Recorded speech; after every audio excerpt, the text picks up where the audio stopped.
I'm Will, and welcome back. So, for the last few years I've been a content creator on YouTube.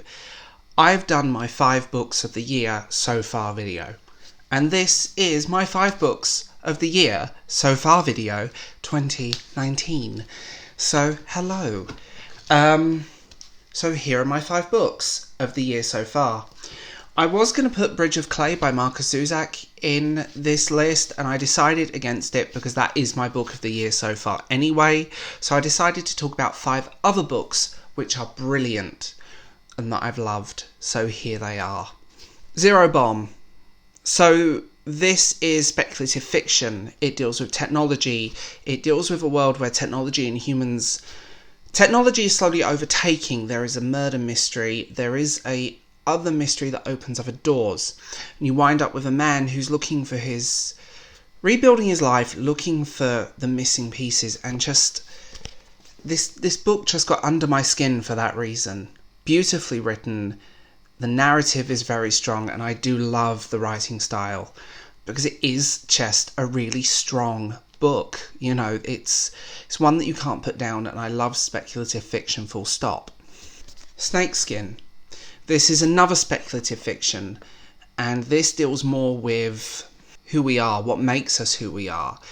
You have basically what is going on around the world, what's going on with people, and it's a more interpersonal story.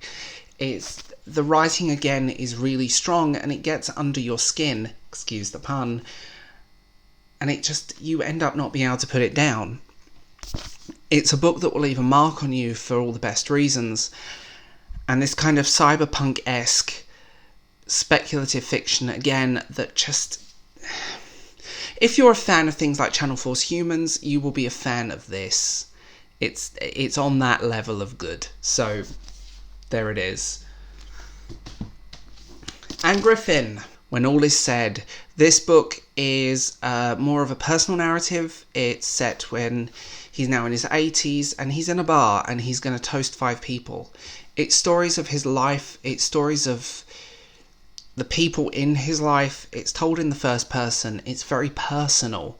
And this is her debut, and it's just brilliantly written.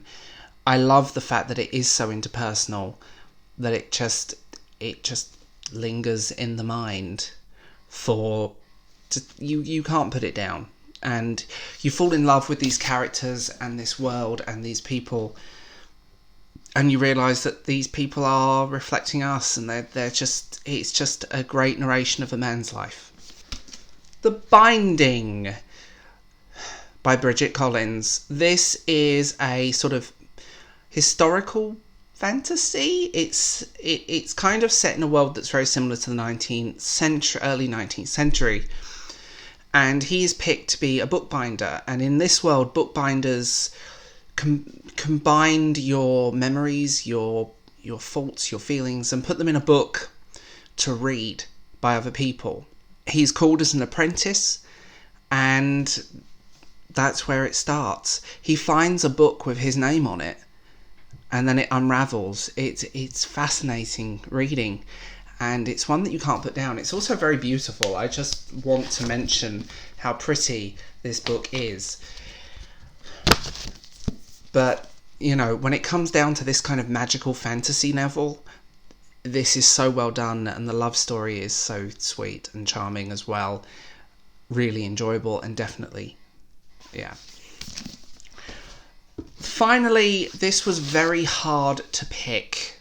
This was extremely hard. I put From the Wreck in this list, and there was a few others, and in the end, my final one to make this top 5 was Once Upon a River. Historical fiction set on the Thames that's basically a girl washes up, she's dead. It goes into a historical pub that's very well known, and you wind up with this sort of cast of characters in this bizarre circumstance in which 4 hours later she wakes up and she gets up. It's brilliantly written. I love this style of writing. I love quirky casts and weird people. And just overall on that list.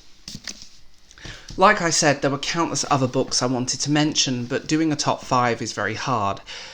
I gave Marcus Zuzak my book of the year so far, The Bridge of Clay, its own video because it felt like it needed more time to breathe.